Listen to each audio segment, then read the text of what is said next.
It's the Hoffman Show. We are on the Team 980. We're always streaming live on the Odyssey app and, of course, on YouTube at the Team 980, where we welcome back a familiar face, Damon Amendolara, our good friend, host of the DA Show, 6 to 9 a.m. on Sirius XM Mad Dog Radio. And, of course, the now just burgeoning in popularity, Watch DA Live on his YouTube page Sunday nights at 7 p.m. Damon, hello, sir. What's up, Hoff? How you doing? I'm doing well. There's a potpourri of topics today, which is really, kind of the perfect excuse to bring you on the show. When there is a potpourri, that is a Damon Amendolara kind of show. I like that role. Yeah. One of which is kind of become one of your hobby horses. But it's not like it's a hobby horse, but it's also something you genuinely care passionately about, is like fans not getting screwed over by rich billionaire team owners. And that is exactly what is happening in Oakland, where the A's are leaving eventually for Las Vegas. They announced this week that this is their final season in Oakland. They will play the next 3 years in West Sacramento. First, quickly for the audience, why is this something that you have followed so closely as a national host? And then what do you make of the news of the week? Well, I think there's two things that really hit me about this story. Number one, I think the national media has consistently missed on this, and only now people are coming around to seeing what a disaster John Fisher has been. But the horse is out of the barn. If only the national media had been closer on this a year, 2, 3 years ago, they would have seen what was happening, which was one of the most underhanded tactics ever. It was a real-life major league movie where the owner was trying to submarine interest in his own market to move the team. He was actively building the worst team in baseball while also allowing the stadium to crumble while he owns half of it, just to make sure nobody showed up so that he had the evidence to move the team. That's the number one thing, because it is the biggest slap in the face to an Oakland fan base to say you don't care. You should see how many people care. It's all over my social timeline, all over my YouTube page, all over every time that I talk about it. These people are like, will you pay attention to us? We want our baseball team. The second part is this is the ultimate con, an inside job that baseball is watching and letting him get away with it because other owners just don't want to stand in the way of another owner's brazen attempts at riches. Because now he has burned every bridge in the Bay Area, and going to Las Vegas is anything but a guarantee. He still has no money to build his half of the ballpark, and that ballpark also is seeing resistance in Las Vegas, especially where it is. But he's doing a favor to the MGM Corporation of putting the ballpark there, where it is in Vegas, and now he's getting a favor done and doing a favor to another buddy of his in Sacramento. Vivek Ranadive, who owns the Kings, is a good friend of John Fisher. So Fisher is going to Sacramento because everybody else thinks he's a snake, and his buddy is there saying, oh, you can play here, even though it makes no logical sense to play in a minor league ballpark for 3 years that's not even in the market you're trying to go to. You're not building any more fans in Vegas by playing in Sacramento. There is a minor league team in Vegas, right? Like they could theoretically go there? They could, but the big holdup has been that you can't play outdoors in Las Vegas in a minor league ballpark for 3 years because it would submarine interest and the players wouldn't want to do it in 120-degree heat. Well, Sacramento's a lot of the same nonsense there, but it's a favor to his friend who owns that ballpark in the minor league team, and his friend is doing a favor to John Fisher. And of all of this, the screw job is the Oakland City wanted to keep the A's, knowing that even if they left, give us a chance to put our best foot forward for an expansion team for baseball, because we know the league is going to expand eventually. And instead of allowing the city of Oakland, that he's breaking the hearts of right now, to do that on his way out the door, he's going to Sacramento so that Sacramento can do that, because that's what Ranadive wants to do. Use these 3 years to say, we're a big league city. We can have an expansion team. So the city of Oakland's getting nailed twice on this. The whole thing is disgusting, and baseball is letting them get away with it.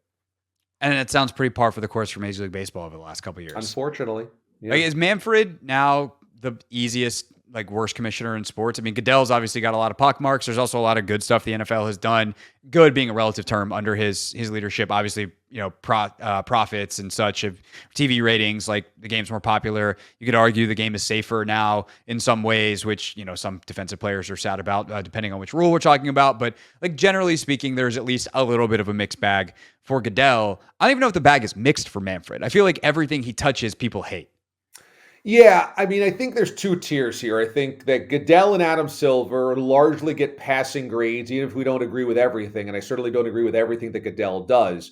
I think the other two that get failing grades have been Gary Bettman and Rob Manfred. And I think in many circles, even Gary Bettman, the most hated commissioner in sports for 25 years, has now moved ahead of Rob Manfred because the mixed bag for Manfred would be he helped push along an implementation of new rules, better pacing for baseball, and that's definitely a big win and necessary Yeah, for baseball. no, that's fair.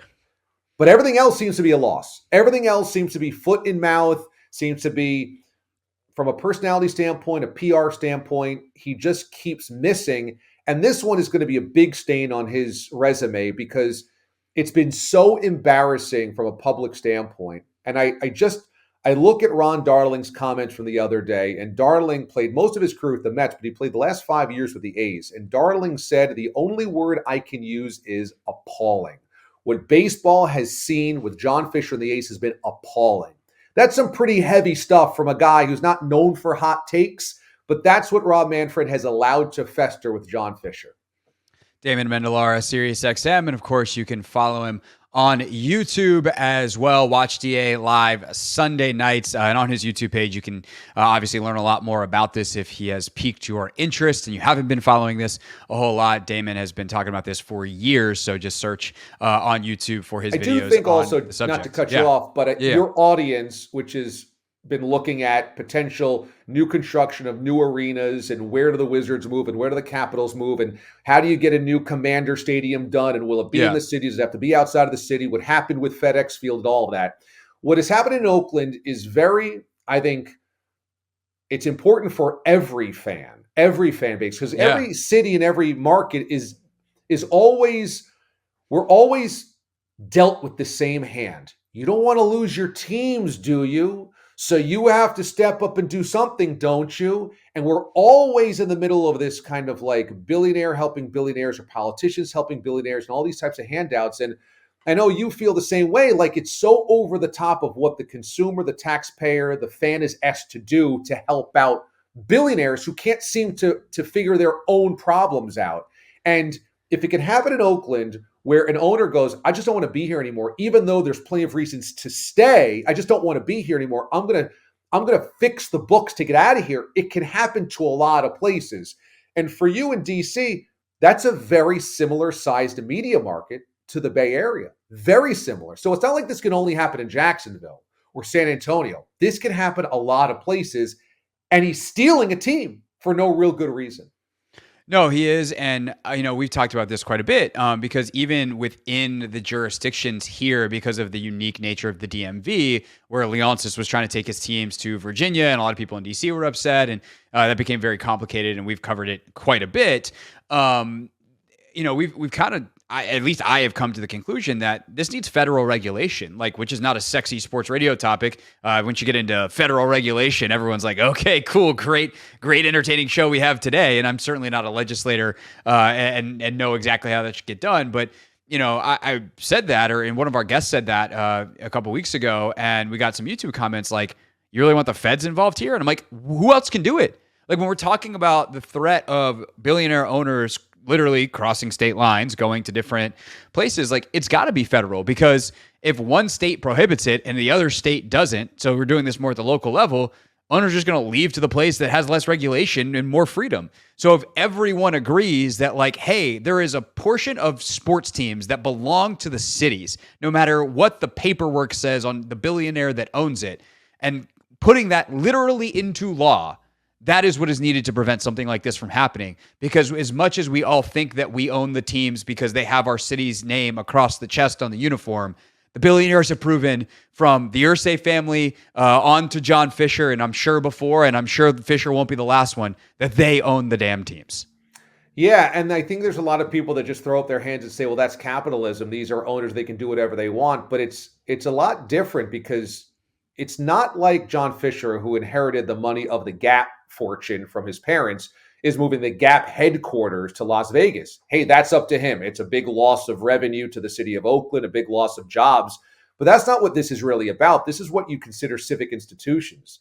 This is taking something that is owned in many ways emotionally by the people of that city and saying it's not yours anymore. Is that what we're going to allow billionaire owners to continue to do? And I've always hated relocation. I've always hated moving teams. And I just think, especially when there's very little rationale behind it besides just, I want to. The thing about John Fisher leaving Oakland is he's going to a smaller media market with potentially less revenue, much less television revenue. The A's actually still have one of the highest television revenues in the league locally.